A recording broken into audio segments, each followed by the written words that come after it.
네, 시작하겠습니다. 요한계시록 19번째 시간입니다. 일곱 인을 떼다 세 번째 시간이고요. 계시록 6장 7절에서부터 11절까지 말씀입니다. 넷째 인을 떼실 때에 내가 넷째 생물의 음성을 들으니 말하되 오라 하기로 내가 보매 청황색 말이 나오는데 그 탄 자의 이름은 사망이니 음부가 그 뒤를 따르더라. 그들이 땅 4분의 1의 권세를 얻어 검과 흉령과 사망과 땅의 짐승들로서 죽이더라. 다섯째 인을 떼실 때에 내가 보니 하나님의 말씀과 그들이 가진 증거로 말미암아 죽임을 당한 영혼들이 제단 아래에 있어 큰 소리로 불러 이르되 거룩하고 참되신 대주제여 땅에 거하는 자들을 심판하여 우리의 피를 갚아주지 아니하시기를 어느 때까지 하시려 하나이까 하니 각각 그들에게 흰 두루마기를 주시며 이르시되 아직 잠시 동안 쉬되 그들의 동무 종들과 형제들도 자기처럼 죽임을 당하여 그 수가 차기까지 하라 하시더라. 아멘. 예, 오늘은 넷째 인을 떼는 거하고 다섯 번째 인을 떼는 거까지 하겠습니다. 우리가 그 인을 뗄 때 7개의 인을 떼잖아요. 근데 그 7개의 인을 떼는 사건을 제가 무엇과 연결을 시켜야 된다고 그랬죠? 예수님의 생애. 예수님께서 태어나면서부터 그리고 다시 떠나시고 다시 오시는 예수님의 전 생애하고 연관을 시켜야 된다고 그랬죠. 그게 다 사실은 뭐라고 제가 말씀을 드렸죠. 7날의 창조잖아요.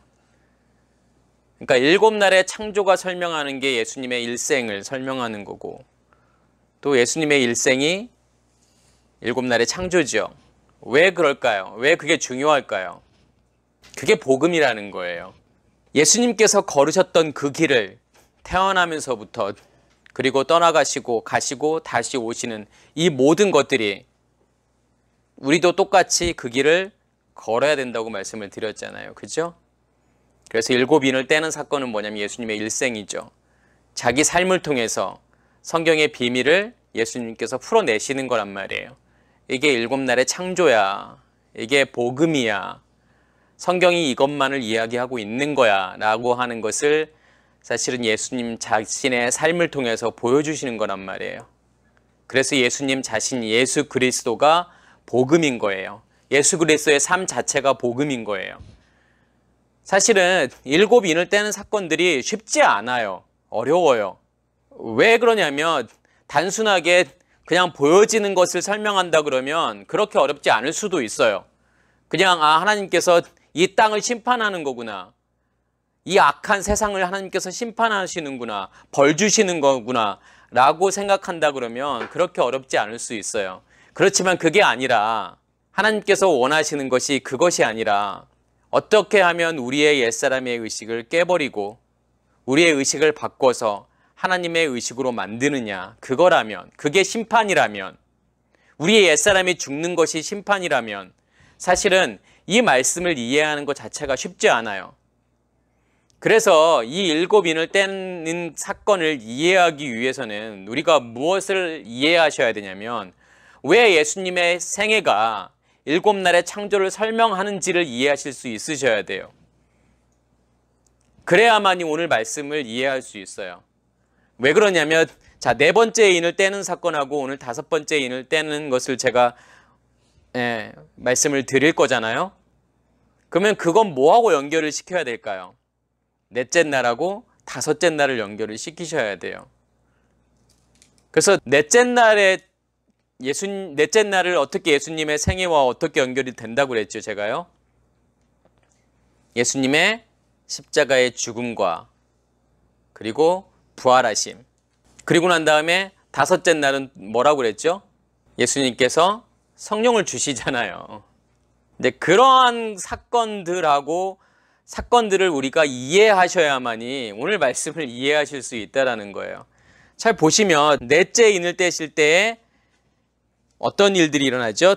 내가 봄에 청황색 말이 나오잖아요. 그리고 그 탄 자의 이름이 사망이고 그 다음에 음부가 그 뒤를 따른대요.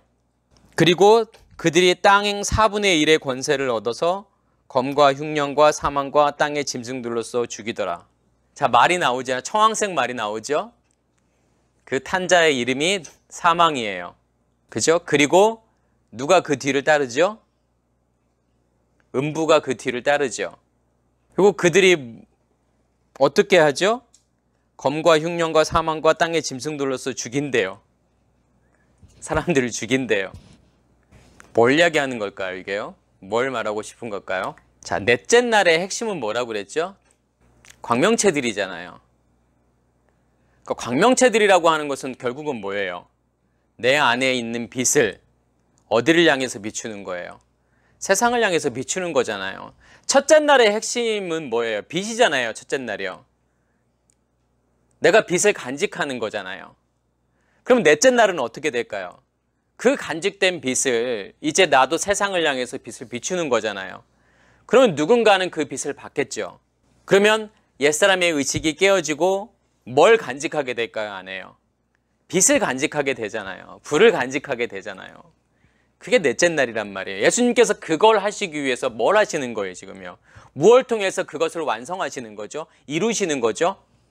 자신의 죽음을 통해서, 자신의 십자가의 죽음을 통해서, 그리고 부활하심으로. 그 말이 무슨 말이에요? 십자가의 죽음이라고 하는 게 뭘 이야기하는 거죠? 그게 의식이 깨어지는 죽음을 이야기하는 거란 말이에요. 자신의 죽음을 통해서 누구의 의식을 깨는 거예요? 우리의 의식을 깨는 거란 말이에요. 왜요? 뭘 하기 위해서 의식을 깨는 거죠? 뭘 던지기 위해서요? 불을 던지기 위해서요. 빛을 비추기 위해서요. 우리 안에 그 빛을 간직하게 하기 위해서요. 우리 안에 그 불을 간직하게 하기 위해서요. 그게 뭔데요? 그게 생명이잖아요. 생명을 내 안에 간직한 거잖아요. 그걸 무엇이라고 하죠? 부활이라고 이야기를 하잖아요. 그러니까 예수님의 십자가의 죽음과 예수님의 부활을 통해서 우리의 의식을 깨시는 거고, 그리고 우리의 마음 땅에 무엇을 던지시는 거냐면 불을 던지시는 거잖아요. 빛을 간직하게 만드는 거란 말이에요. 그게 넷째 날의 일이죠. 그것을 이해하셔야만이 사실은 오늘 말씀을 이해할 수 있어요. 자, 그렇기 전에 우리는 어떤 상태예요? 첫째 날이 우리에게 오기 전에. 예수님의 넷째 날은 우리의 첫째 날이라고 말씀을 드렸잖아요. 왜요? 예수님의 넷째 날에 자기 안에 있는 빛을 세상을 향해서 비춤으로 그 빛을 우리 안에 간직하게 되잖아요. 그러면 우리는 넷째 날을 시작하는 거예요. 예수님의 넷째 날을 통해서 우리는 첫째 날을 시작하는 거잖아요. 그 빛이 있으라. 그 빛을 우리가 간직하게 되는 거잖아요. 그러면 그 전에는 뭐예요? 그 전에는 어떤 상태예요, 우리가요? 그 빛을 간직하기 전에 우리의 모습은요? 어둠이잖아요. 호셰크잖아요. 이해되셨어요? 어둠이라고 하는 게 어떤 의미가 있을까요? 빛을 받기 전에 우리의 모습이 어둠이다. 호셰크라고 하는 것은 어떤 의미가 있어요? 우리가 무엇 가운데 살고 있는 거지 지금요? 우리가 어둠 가운데 있다라고 하는 것은 무엇 가운데 사는 거예요? 율법 가운데 사는 거잖아요. 율법 안에 있는 거잖아요. 자, 율법 안에 있다라고 하는 게 어떤 의미가 있죠? 제가 계속 설명을 드리잖아요. 율법이 무엇인지요. 하나님을 무엇으로 이해하는 상태? 보여지는 것으로요. 껍데기로요. 문자로요. 그 상태가 율법이란 말이에요. 우리가 빛을 받기 전에는 누구나 다 그 상태에 있는 거예요. 어두움 가운데 있는 거예요. 율법 안에 있는 거란 말이에요. 그러니까 율법 안에 있다라고 하는 것은 내가 하나님을 제대로 인식하지 못하는 거잖아요. 하나님을 모르는 상태란 말이에요. 알지 못하는 상태란 말이에요.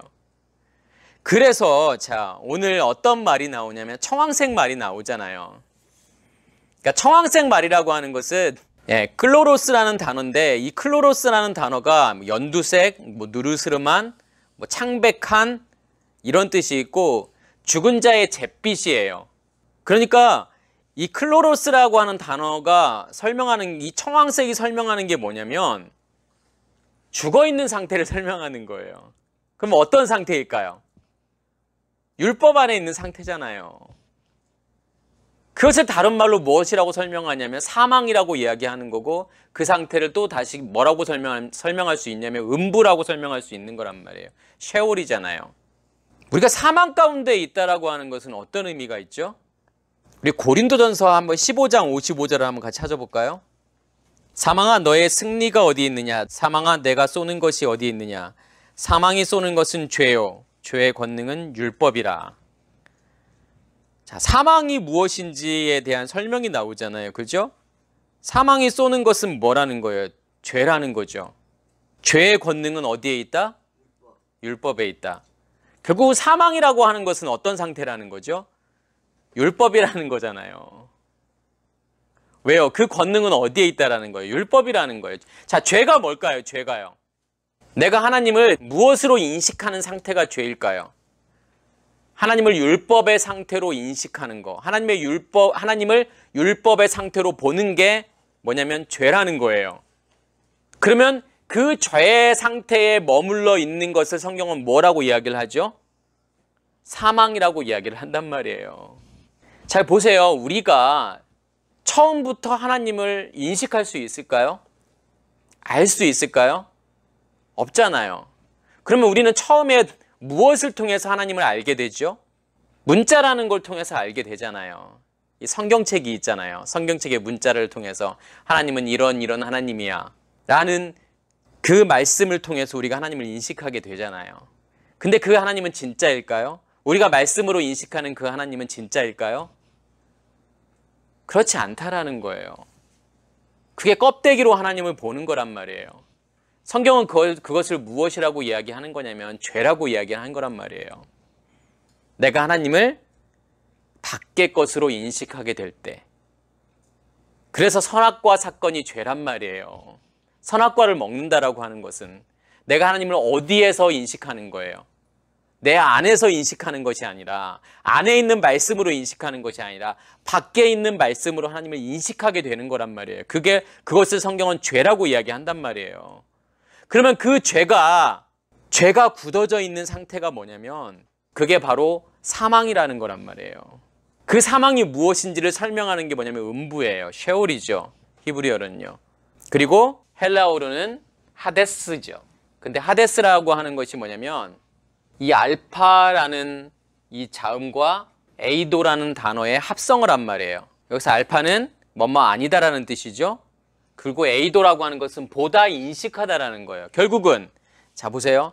음부라고 하는 것은, 이 하데스라고 하는 것은 결국은 뭐라는 뜻이죠? 인식하지 못한다라는 거고 보지 못한다라는 거예요. 누구를 인식하지 못하고 누구를 보지 못한다는 거죠? 내가 하나님을 제대로 인식하지 못한다는 거예요. 제대로 보지 못한다는 거. 왜요? 왜 그럴까요? 하나님께서 내 안에 계셔야만이, 그 말씀이 내 안에 계셔야만이 내가 하나님을 제대로 인식할 수 있죠. 제대로 알 수 있단 말이에요. 제대로 볼 수 있단 말이에요. 그런데 하나님은 어디 계시는 거예요, 지금요? 밖에 계시는 거란 말이에요. 그렇기 때문에 내가 하나님을 인식할 수도 없고 볼 수도 없단 말이에요. 그 상태에 내가 있다? 그러면 나는 어떠한 상태일까요? 사망이고 음부라는 거예요. 그게 율법이란 말이에요. 그래서 사망과 음부가 이야기하는 게 결국은 뭐다? 율법이다. 왜 이러한 내용이 나올까요? 청황색 말이 나오고 그 탄자의 이름은 사망이고 그 뒤를 따르는 자는 음부고 라는 단어가 왜 나올까요? 그게 우리의 모습들을 설명하는 거란 말이에요. 호셰크의 상태에 있는, 어둠 가운데 있는 우리의 모습이 이러한 모습이라는 거예요.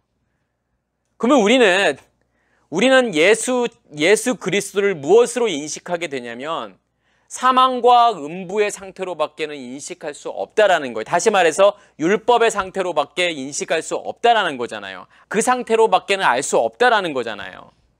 그런데 그러한 상태에 있는 우리를 하나님께서 어떠한 상태로 만드는지를 지금 설명하는 내용이죠. 어떠한 상태로 만드는 거죠, 결국은요?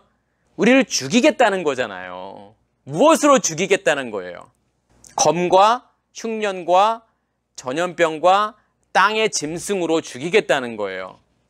근데 이 사망과 음부가 땅의 권세의 4분의 1, 땅의 4분의 1의 권세를 얻어서 검과 흉년과 사망과 땅의 짐승으로서 죽이겠다는 거예요. 왜 4분의 1일까요?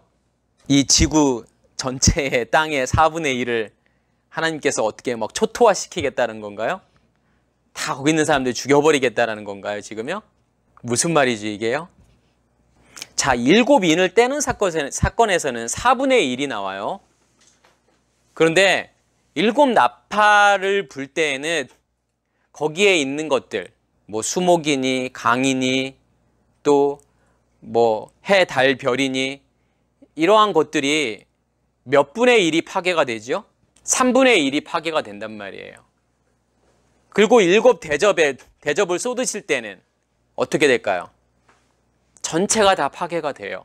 자, 그게 무슨 지금 말씀을 하기 위해서 이러한 설명을 하는 걸까요? 자, 7인을 떼고 7 나팔이 부러지고 7 대접이 쏟아지고 하는 것은 결국은 뭘 설명하는 거라고 제가 말씀을 드렸죠? 우리의 의식을 어떻게 하나님께서 변화시키느냐잖아요. 어떻게 우리의 겉사람이 죽느냐를 지금 설명하는 거라고 그랬잖아요. 그렇죠? 결국은 무엇을 없애기 위한 거죠?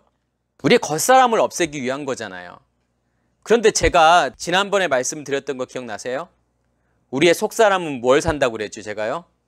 예, 욤, 낫을 산다고 그랬잖아요. 우리의 겉사람은 뭘 살죠, 그러면요? 예, 라일라, 밤을 살잖아요. 결국 요한계시록 21장에 가면 뭐가 없어져요? 밤이라는 시간이 없어진단 말이에요. 새하늘과 새 땅이 만들어지고 새 예루살렘이 내려오고 결국은 밤이라는 시간이 없어진단 말이에요. 하나님께서 원하시는 건 뭘까요? 그 겉사람의 죽음인 밤을 없애시는 거란 말이에요. 그게 하나님께서 원하시는 거란 말이에요. 그게 믿음의 결국이라니까요. 그런데 이 신약에서는 밤이라는 시간을 몇 등분으로 나누죠? 구약에서는 밤을 3등분으로 나눠요. 보통 저녁 6시부터 그 다음날 6시까지를 밤이라고 이야기를 해요. 그러니까 24시간 중에 12과 12로 나누잖아요. 그리고 밤이라는 시간의 12를 신약에서는 몇 등분으로 나눌까요? 4등분으로 나누죠. 1경, 2경, 3경, 4경 이렇게 나눈단 말이에요. 12이니까 뭐 4등분으로 나누면 3시간씩 되겠죠? 6시부터 9시, 9시부터 12시 이렇게요. 그럼 거기에 4분의 1을 지금 없앤다라고 하는 것은 뭘 이야기하는 거죠? 밤의 시간에 4분의 1을 하나님께서 해결하시겠다라는 거잖아요. 그죠? 우리의 겉사람의 4분의 1을 하나님께서 해결하시겠다는 거예요. 그러면 자, 보세요. 4분의 1이라고 하는 것은 지금 4등분이잖아요. 4등분 중에 하나잖아요. 그럼 이것을 하나님께서 또 해결하시잖아요, 먼저요. 그러면 몇 개가 남아요, 지금요? 지금 2경, 3경, 4경이 남는 거잖아요. 그럼 몇 개가 남아요, 밤이요? 밤이라는 시간이요.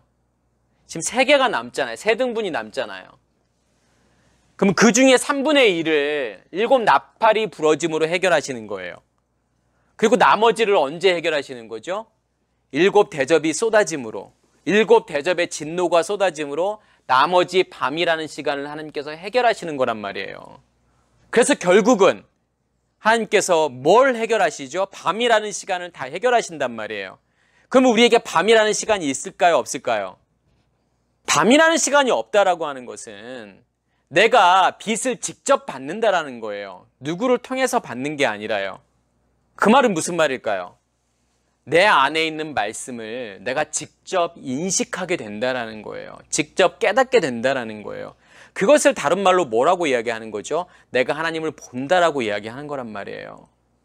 그래서 우리가 어떤 환상을 보고 눈으로 하나님을 보려고 하지 말라고 제가 말씀을 드렸잖아요. 왜요? 그것은 진짜가 아니라고요.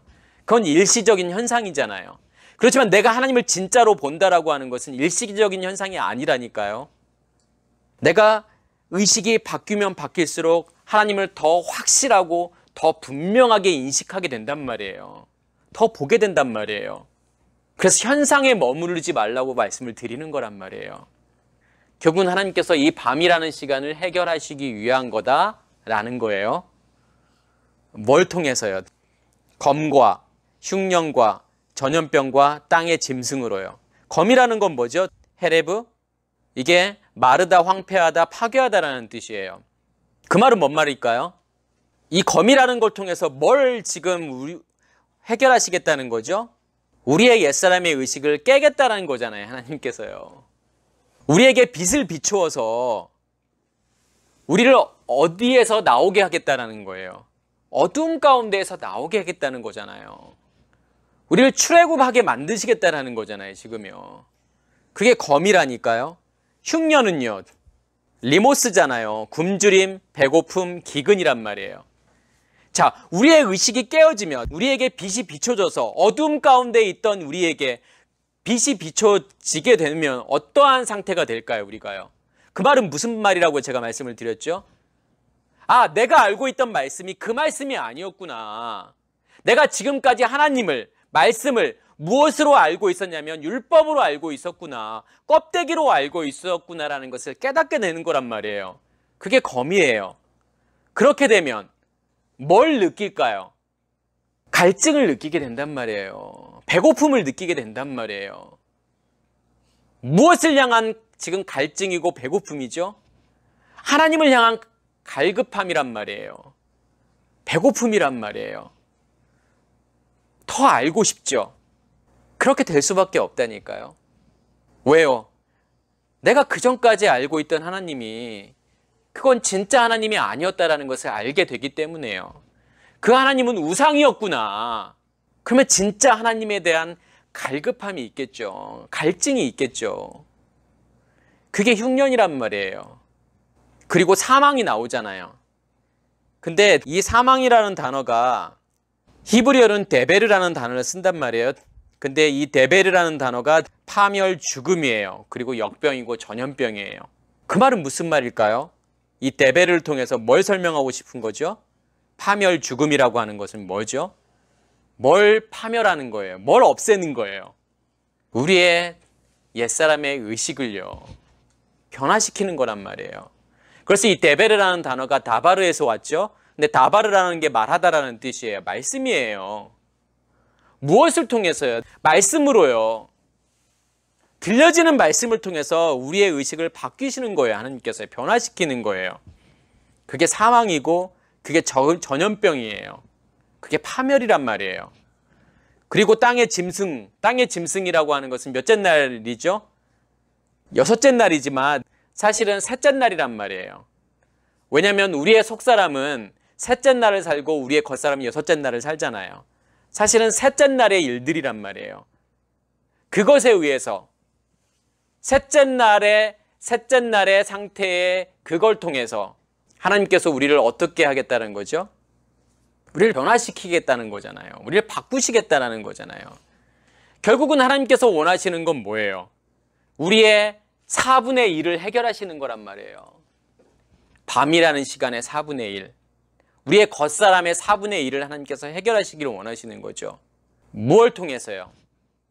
예수 그리스도의 십자가의 죽음과 부활이라는 걸 통해서요. 우리의 의식을 깨기를 원하신단 말이에요. 우리를 출애굽하게 만드시기를 원하신단 말이에요. 그래서 출애굽하기에서는 뭐가 죽어야 돼요? 어린 양이 죽어야 되잖아요. 장자가 죽어야 되잖아요. 그게 예수 그리스도의 죽음이란 말이에요. 그 죽음을 통해서 나오는 거죠. 그게 4번째 인을 떼는 거란 말이에요. 그러면 5번째 인을 떼는 것은 어떻게 될까요? 뭘 설명하는 걸까요, 예수님께서요? 예수님께서 부활하시고 제자들에게 뭘 받으라고 말씀을 하시죠? 성령을 받으라고 말씀을 하시잖아요. 자, 성경에 보면은 5번째 인을 떼실 때 제단 아래 죽임을 당한 영혼들이 나오잖아요. 그러면 죽임을 당한 영혼들이 의미하는 게 뭘까요, 지금요? 누구를 이야기하는 거죠, 지금요? 우리는 이 말씀을 어떻게 지금 이해하고 계시냐면 여기서 죽임을 당한 영혼들, 그러니까 우리는 순교자들을 생각하잖아요. 죽임을 당한 영혼들이 지금 뭐라고 하죠?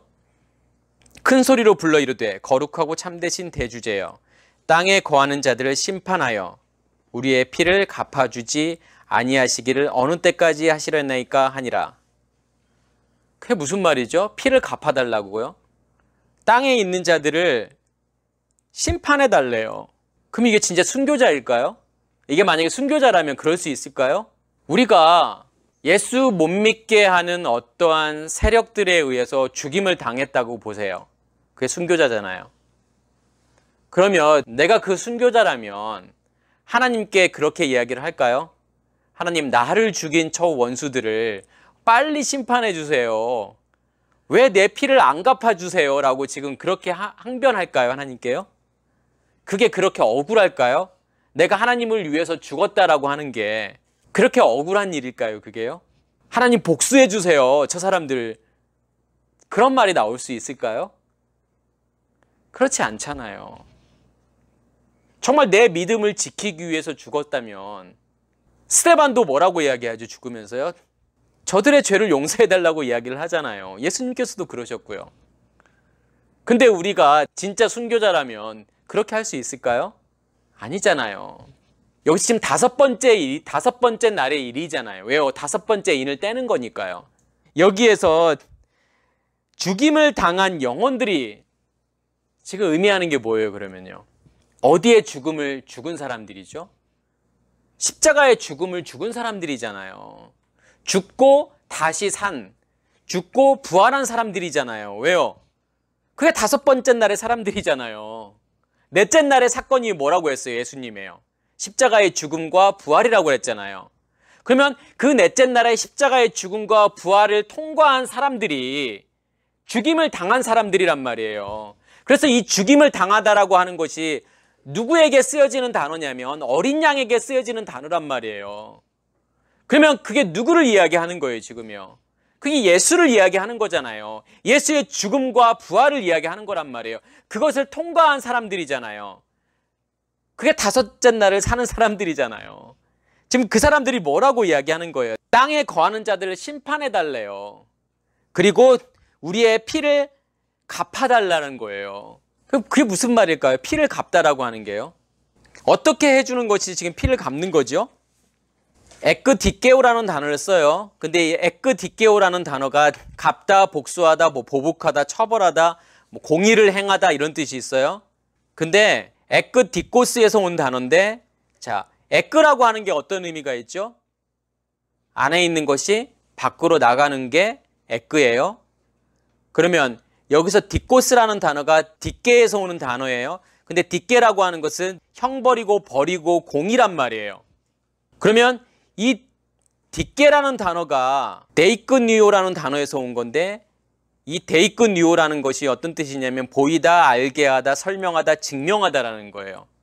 자, 그러면 아까 에크디코스라는 것이 복수하고 보복이라고 했잖아요. 그리고 딕게 형벌이고 벌이고 공이라고 했잖아요. 하나님의 형벌은 뭘까요? 뭐가 하나님의 벌일까요? 뭐가 하나님의 공이지요? 공이라는 게 어떤 의미가 있죠? 공평하고 의롭다라는 거잖아요. 그러니까 어떻게 하는 것이 공평하고 의로운 거예요? 무엇이 하나님의 형벌이죠? 예수 안 믿는 사람들 벌 주는 게 하나님의 형벌인가요? 선을 행하지 않는 사람들을 벌 주는 것이 하나님의 공의인가요? 선이 뭔가요? 선이 무엇인지 제대로 설명할 수 있는 사람이 있을까요? 뭐가 선인지를요? 착한 것이 선한 게 아니라니까요. 우리가 생각하고 있는 도덕 윤리적인 것이 그것이 착한 것이고 그게 선한 것이라고 생각하면 잘못 생각하고 있는 거예요. 우리는 선이 무엇인지조차도 모른다니까요. 우리는 선을 행할 수 있을까요? 그러면요, 우리가요?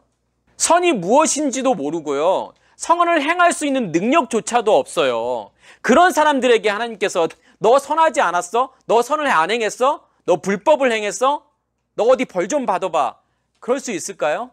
이제 태어난 갓난아기에게 말 안 듣는다고 때리고 그럴 수 있을까요? 벌 주고 막 그럴 수 있을까요? 그럴 수 없잖아요. 왜요? 이제 태어난 아기는 뭘 해야 되는지도 모른단 말이에요. 부모가 뭘 원하는지도 몰라요, 애는요. 근데 그런 애에게 뭘 할 수 있어요? 그런 애에게 벌 줄 수 있어요? 너 무릎 꿇고 손 들어. 그렇게 할 수 없잖아요. 우리가 오해하는 거란 말이에요. 하나님의 형벌, 벌, 공의 이런 거에 대해서 오해하고 있어요. 그래서 아까 선을 행하지 않으면 하나님의 벌을 받을 거야. 근데 그건 우리의 착각이란 말이에요. 우리는 선이 무엇인지도 알 수도 없고요. 선을 행할 수 있는 능력조차 없단 말이에요. 그런 우리에게 하나님의 공의라고 하는 건 뭐예요? 하나님의 형벌이라고 하는 건 뭐예요, 그러면요? 제가 아까 딕게라는 단어가 데이크니오라는 단어에서 온 단어라고 했잖아요. 근데 이 데이크니오라는 단어가 보이다, 알게 하다, 설명하다라는 거예요. 그러면 하나님의 공의라는 게 뭐예요? 히브리어는 미시파트라는 단어를 쓰죠. 근데 이 미시파트라는 단어가 심판하다라는 뜻이란 말이에요. 우리의 옛사람을 하나님께서 심판하는 게 공의란 말이에요. 하나님이 형벌이란 말이에요. 그걸 이해하셔야 돼요. 하나님의 공의라고 하는 것은 선을 행하지 않는 사람들을 벌 주는 것이 하나님의 공의가 아니란 말이에요. 그들을 심판하는 게 하나님의 공의가 아니란 말이에요. 하나님의 공의는요, 하나님의 형벌은요, 우리 옛사람을 심판하는 거예요. 심판해서 어떠한 사람으로 만드는 거예요. 하나님과 같은 사람으로 만드는 거예요. 하나님과 연합된 존재로 만드는 거란 말이에요. 하나님의 뜻을 행하는 존재로 만드는 거예요. 누가요? 하나님 자신이요. 우리의 열심과 노력이 아니라요. 하나님 자신이 우리 안에 들어오셔서 우리를 그렇게 만드시겠다라는 거예요. 우리의 겉사람을 심판하시겠다는 거란 말이에요. 그게 하나님의 공의예요. 그게 하나님의 형벌이란 말이에요. 그럼 여기서 피를 갚아달라고 하는 건 무슨 말이에요, 그러면요? 그래서 아까 제가 데이크니오라는 단어가 보이다, 알게 하다, 설명하다는 거잖아요. 그러면 진짜 복수라는 건 뭐예요? 보복이라는 건요. 형벌이라는 건요. 하나님께서 자신을 보여주시는 거예요. 자신을 알게 만드는 거예요. 그게 하나님의 심판이란 말이에요. 하나님의 보복이죠. 하나님의 복수인 거고, 그게 형벌이란 말이에요.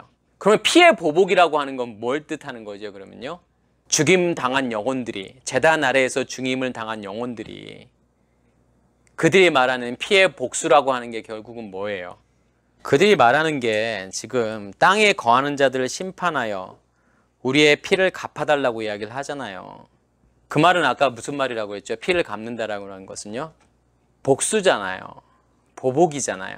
근데 아까 제가 이 단어가 뭘 설명하는 거라고 했죠? 공의를 행하다라는 뜻이 있다고 그랬잖아요. 그러니까 피의 보복이라고 하는 것은, 복수라고 하는 것은 하나님께 뭘 지금 말하는 거죠?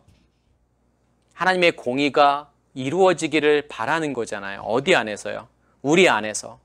그리고 우리의 밖으로. 지금 땅에 거하는 자들을 심판하래요. 심판하여 하나님의 피의 복수를 이루라는 거잖아요. 피를 갚으라는 거잖아요. 그럼 땅에 거하는 자들이 누구예요, 지금요? 어떤 사람들이에요, 지금요? 출애굽한 사람들이잖아요. 애굽에서 나온 사람들이잖아요. 그들에게서 어떻게 공의가 이루어져요? 누구를 통해서 공의가 이루어지는 걸까요, 그러면요? 나를 통해서요. 내가 하나님을 보여주는 거잖아요. 하나님을 증명하는 거잖아요. 하나님을 증거하는 거잖아요. 그게 공의를 행하는 거라니까요. 누가 그러셨던 것처럼요. 예수님께서 그러셨던 것처럼요. 그들에게 뭘 주는 거예요, 지금요? 말씀을 주는 거잖아요. 다섯째 날의 생물이 어떤 생물들이에요, 지금요? 바다 생물들이잖아요. 바닷물이라고 하는 것은 아랫물이잖아요. 내 안에 있는 물은 윗물이죠. 그 윗물을 누군가에게 주면 그 사람에게 그 물은 어떤 물일까요? 바닷물이잖아요. 아랫물이잖아요. 근데 아랫물이 필요할까요? 필요하지 않을까요? 아랫물이 필요하죠. 그걸 통해서 뭘 바꿀 거기 때문에요. 나의 의식을 바꿀 거기 때문에요. 나의 의식을 변화시켜야 되잖아요. 그래서 아랫물도 필요한 거란 말이에요. 먼저는 그 안에 있어야 되죠. 먼저는 바닷물에 충만해야 된단 말이에요. 아랫물에 먼저는 충만해야 돼요. 그리고 난 다음에 그 아랫물에서 나와야 되잖아요. 그게 여섯째 날의 생물들이잖아요. 그게 땅의 짐승들이잖아요. 그러니까 먼저는 아랫물을 맛봐야 돼요. 거기에 충만해야 되는 거예요. 그게 피의 복수란 말이에요. 피의 보복이에요. 여기에서 죽임을 당한 영혼들이 원하는 것은 뭐냐면 내 안에 있는 말씀을 주어서 하나님의 공의가 이루어지기를 원한다라는 거예요. 그게 땅에 있는 사람들을 심판하는 거란 말이에요. 땅에 있는 자들을 심판하는 거란 말이에요. 무엇으로 심판하는 거예요, 지금요? 말씀으로요. 그래서 옛사람의 의식이 변화되는 것이 그들을 심판하는 거란 말이에요. 그들을 바닷물에 충만하게 만드는 거란 말이에요. 그게 하나님의 공의가 이루어지는 거란 말이에요. 그때 하나님께서 그들에게 뭘 주시는 거죠? 흰 두루마기를 주시는 거잖아요. 흰 두루마기가 의미하는 게 뭐예요? 무엇으로 지금 충만한 거예요? 말씀으로 충만한 거잖아요. 제가 이 다섯째 날하고는 어떤 팔복의 무엇과 연결을 시켜야 된다고 그랬죠? 마음이 청결한 자는 복이 있나니 저희가 하나님을 볼 것이며. 마음이 청결하다는 게 어떤 의미가 있어요? 제가 계속 말씀을 드리잖아요. 내 안에 있는 말씀을 퍼서 밖으로 전하면 전할수록 내 안에 있는 물은 어떻게 된다? 많아지고 더 깨끗해진다고 그랬잖아요. 그래서 우물물은 퍼내면 퍼낼수록 더 많아지고 더 깨끗해지잖아요. 그게 마음의 청결한 상태란 말이에요. 그걸 통해서 내가 어떤 걸, 누구를 보는 거죠? 하나님을 보게 되잖아. 왜요?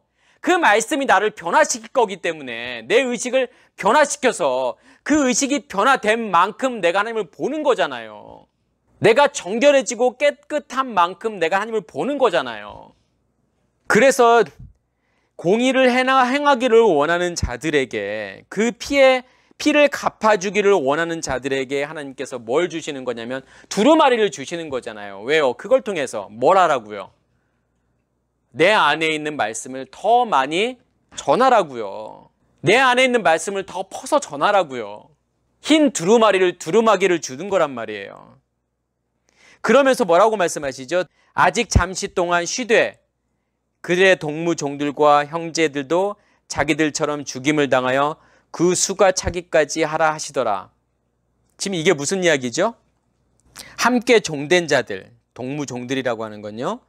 그리고 형제들, 그 형제들도 자기처럼 죽임을 당하여 그 수가 차기까지 하라. 자, 예수님의 십자가의 죽음을 한번 생각해 보세요.